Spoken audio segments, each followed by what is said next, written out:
So the place that you're coming from, like you were saying, you know, not getting on the card with Black Lives Matter, um, and you told me a little bit about how you don't really watch the news. You know, you don't even have a TV. Not for 12 years.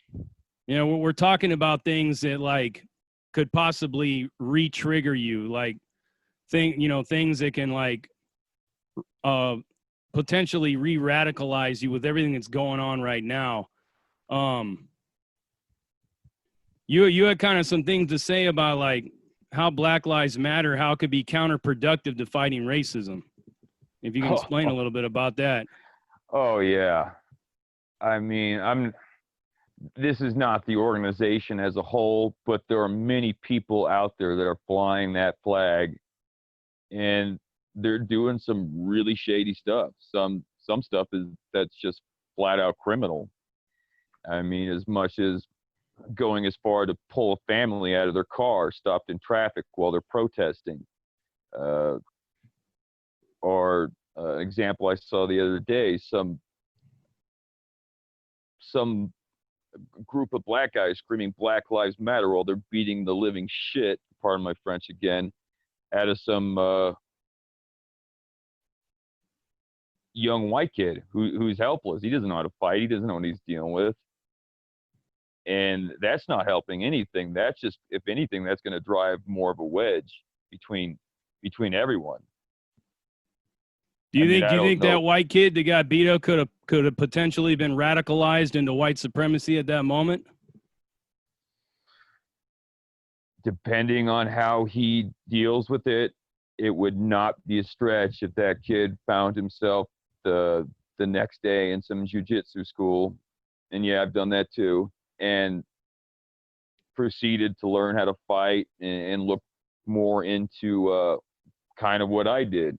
That could easily happen. I mean, from something that traumatizing, absolutely. And that's just one example of many. I mean, we could go down a litany of different stories, but what are they trying to get across by doing stuff like that? So when I say, go ahead. I'm saying that so potentially the whole everything that like Black Lives Matter and Antifa could possibly be doing in order to create equality and ending racism could potentially be creating more radicalized white supremacists with their actions. I mean, since you've been in that whole world, and you know what your points were that pushed you into that. I mean, how many? I mean, so 60% of this country is European American. You know, that's yes. No secret. Millions and millions of European Americans in this country. Me personally, I know from being in the prison system that if you have like 10 strong dudes, you could basically take control of the whole prison. We're talking about millions of people. And if you radicalize just 100,000 people, 100,000 of those people can do a lot of damage. Without a doubt.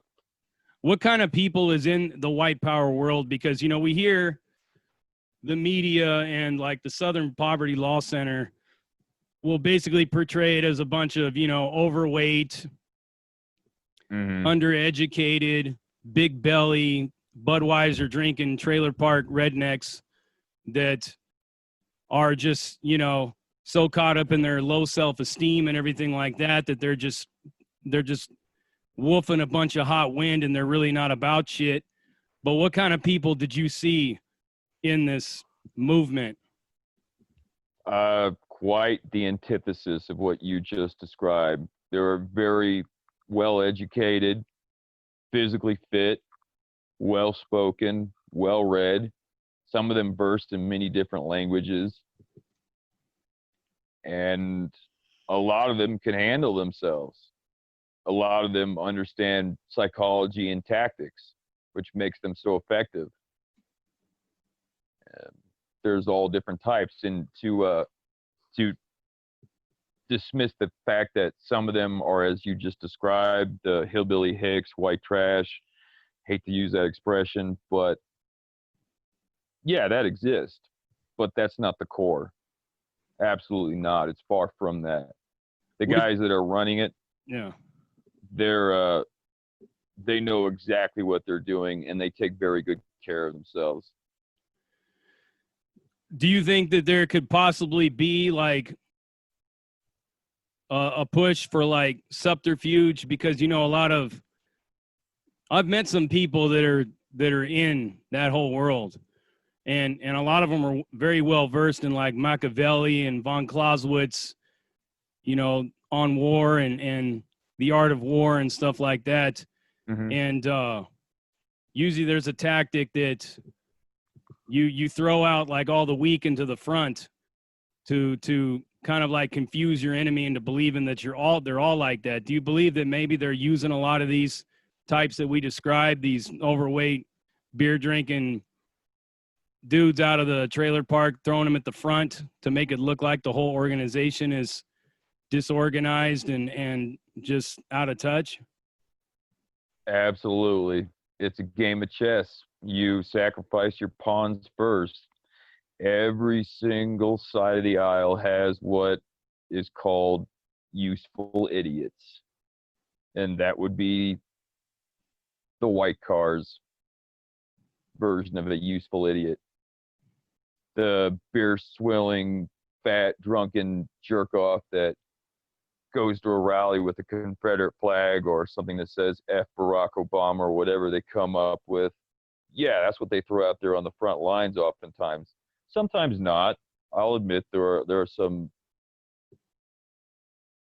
pretty intelligent people that go to those type of things, but yeah, those are the pawns in the game.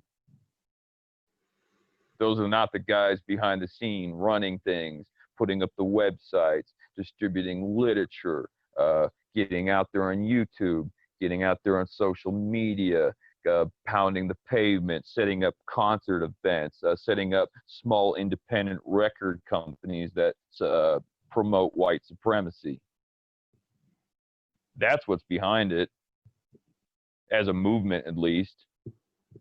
Is there a lot of people in this movement that are acting as sleepers, like no tattoos, no distinguishing marks or anything, that might be out there that are just like biding their time?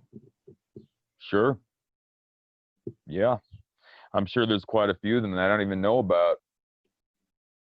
I mean, not to make it a joke, but I could easily see a doctor or a lawyer that goes down in his basement and becomes Wild Bill. I mean, that type is out there. Definitely far more undercover than I ever was, needless to say. But you would definitely be willing to agree that the way the media is portraying white males specifically, and the way that this, social justice movement of trying to push anti-racism is actually probably potentially doing more harm than good to ending white supremacy? Or do you think that they could possibly be setting a new spark to it and making it grow? Have you seen any signs that it's growing? I honestly try to separate myself from that, but yeah, that could definitely spark it.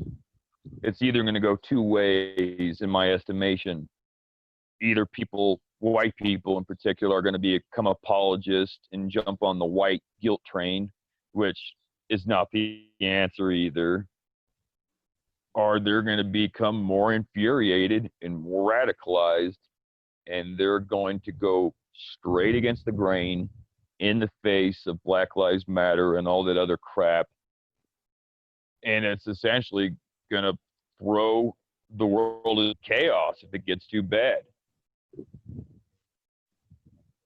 So yeah.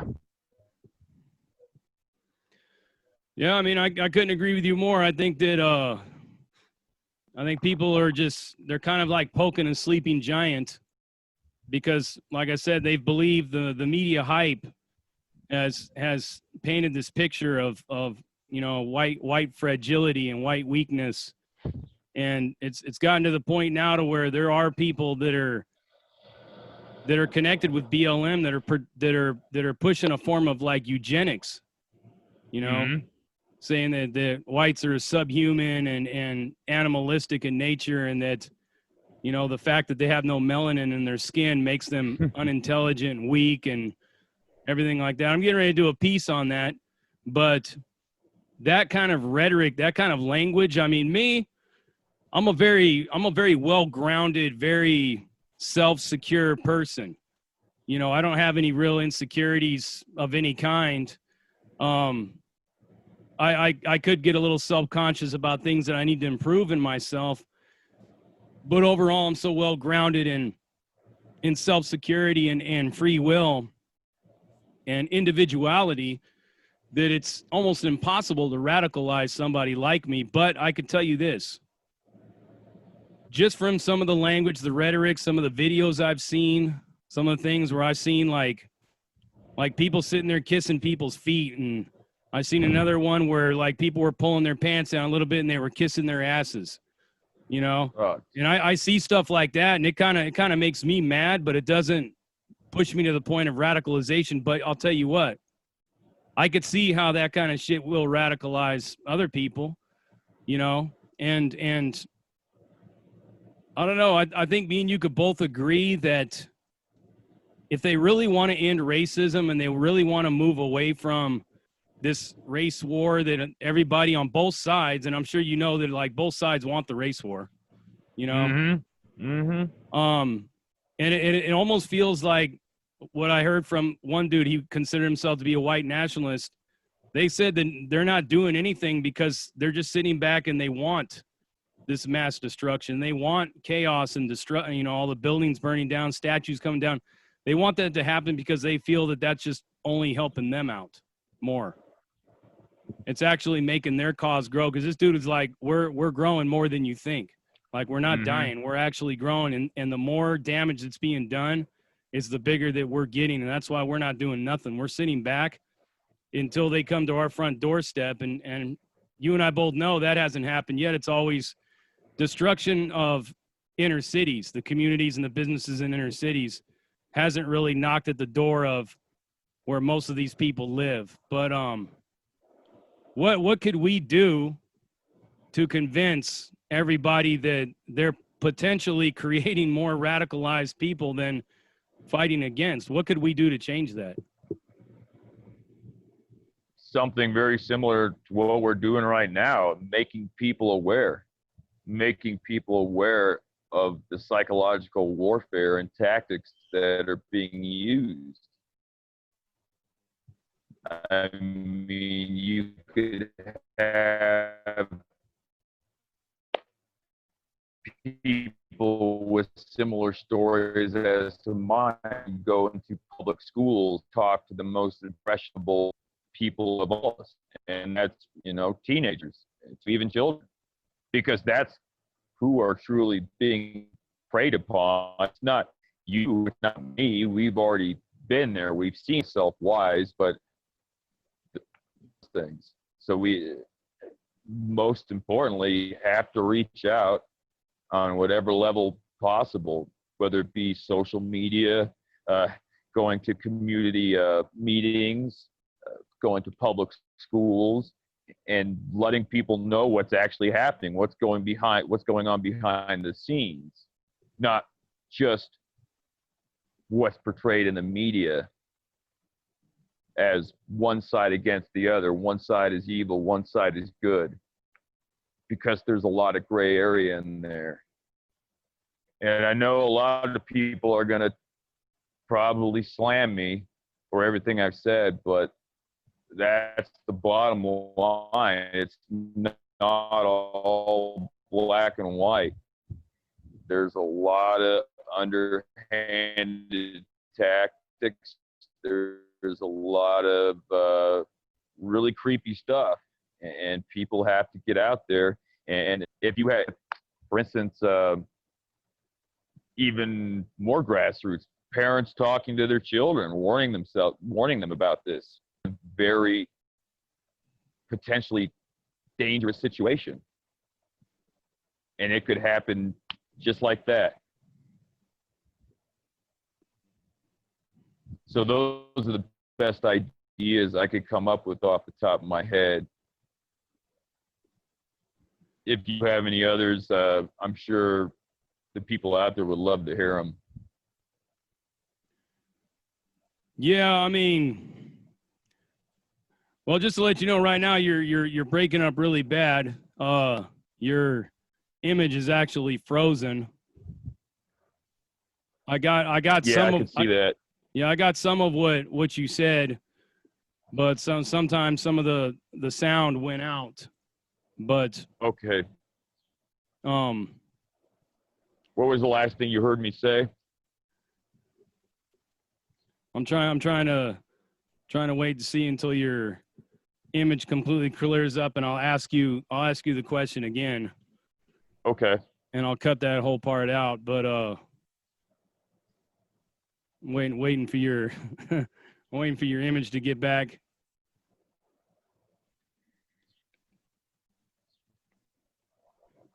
Is it getting closer?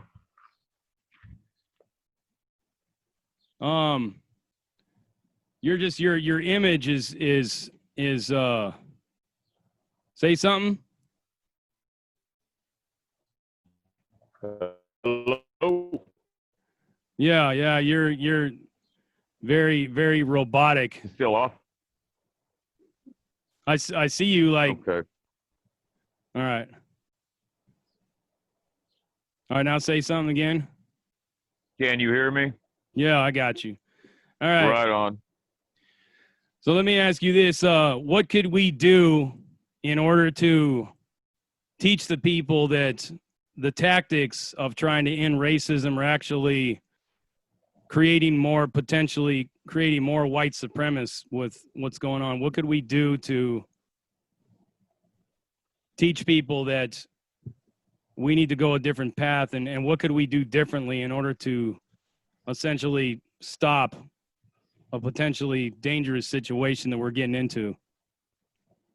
A good example would be what we're doing right now. That's getting on social media and using the largest platforms possible to explain the psychological warfare out there.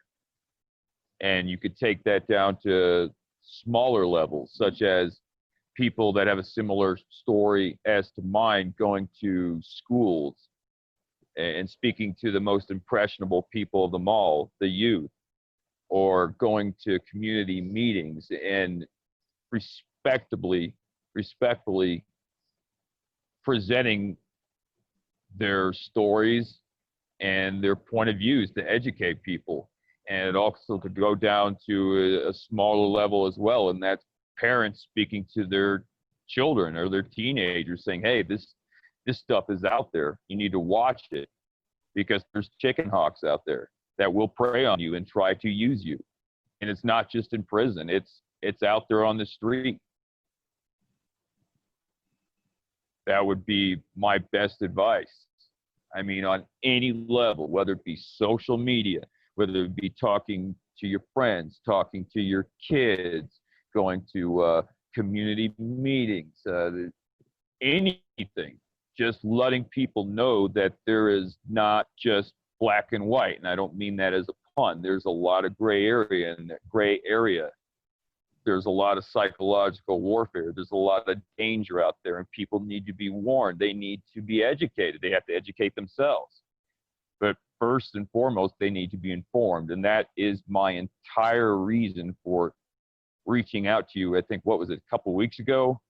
But yeah, I thought it was important. And I think other people need to step up and put themselves out there and let it be known, because a lot of people are justifiably concerned and they are afraid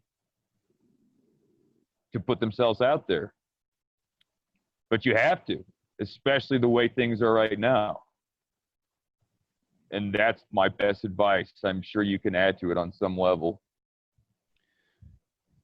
Okay, finally, let's let's touch on, like, what is your message? Like, what are you trying to accomplish? You know, you said that you had some addictions to drugs, right? Oh yeah. Oh yeah. So what are you doing to like help people break free from potentially becoming, involved in national socialism or white supremacy, and what are you doing to like help people break free from drug addiction and stuff, because it seems like in some cases those two things can go hand in hand. Yep. And there is a lot of drug addiction among the white supremacist movement. And I'm not lumping them all in together, but that's the fact of the matter. When you're that disenfranchised, you're that frustrated, you need some kind of escape. And what better way to erase whatever's going on in your mind than take a substance and just it all goes away, whether it be some funny little dust, whether it be shards or meth, or it'd be heroin, or it could be as simple as taking a benzodiazepine or acid. Any kind of drug you can think of, it's there. It's like a plague. And to answer your question more specifically, what am I doing? I honestly don't think I'm doing enough right now. I mean, I do go to a drug treatment facility right now. I'm not going to name them, but that's another thing, because of COVID, there's no longer any meetings. But when there was a meeting, and I always try to talk to people about what they need to watch out for, what they have as an option opposed to what they're doing, and how it really comes down to them, and they have to want it for themselves, etc. Friends of mine, people I've spoken with, just letting them know, letting them become aware.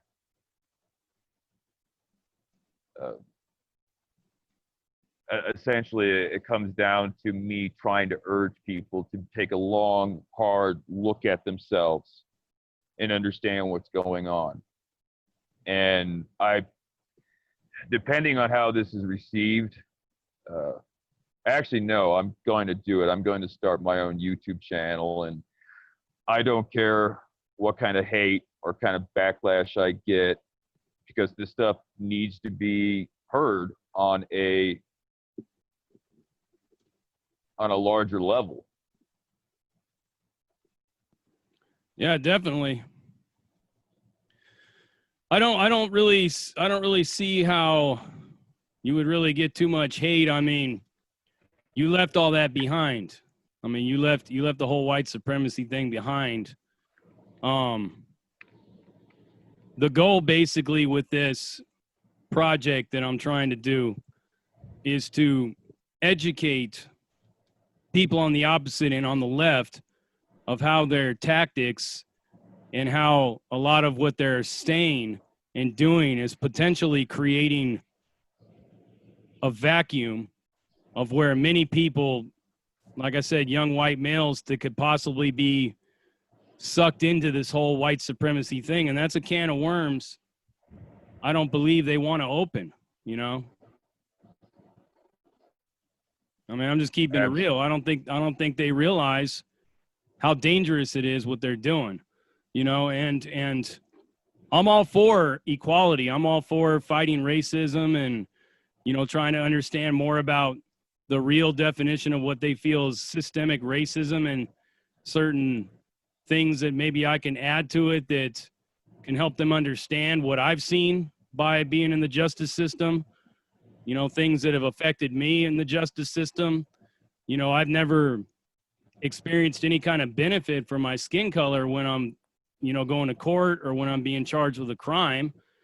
And I would like to learn more about how they see it that way. But, the main thing is to talk more, open discussion, be a little bit more like objective in ways of trying to find compromise and equal ground, and how we can do better as far as making all our communities better and stuff, and how we can do better with our children, the next generation, to where we can maybe take away a lot of the hate. I don't think you'll completely ever totally end racism or people that don't like people of other colors or religions or whatnot, but I think we could do a lot in teaching people on how to coexist and work together. Yep. That sums it up perfectly. All right, my man. So you say you don't have a YouTube channel right now, but if you do get something fired up and you start becoming more proactive in the things that you're talking about, just go ahead and reach out to me again, and we'll see what we can do to get you a little more exposure. Yeah, I would truly appreciate that. Absolutely. Awesome, But bro.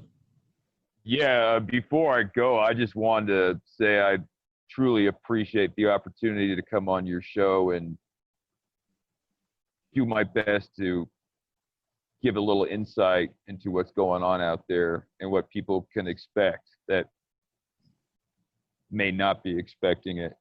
So that's my roundabout way of saying thank you. Thanks for this opportunity. No problem. Thank you for coming on and sharing this with me. I'm still out there looking to get somebody either currently in Black Lives Matter, currently in Antifa, or others that have left both of those organizations so we could talk about that side of it. Yeah, we need to keep this conversation going because right now I don't really see any clear solution to solving all these problems. I see a whole lot of people that pretend to have a solution, but I don't really see a whole lot of solutions. So we will continue to try to find peaceful solutions in order to coexist, in order to, you know, increase the happiness and well-being of all our lives. And the only way we're going to do that is through education and dialogue, not through violence and destruction. So I'm going to go ahead and leave it right there. You heard it right here, and you already know what it is. Prison Break Raw, uncut, uncensored, no holds barred, non-sugarcoat, not politically correct, all up in your face, slapping them you with that. What are we slapping them with? The dick of reality. Dick of reality. Not many people could say that, but he was able to remember that one. And we're out.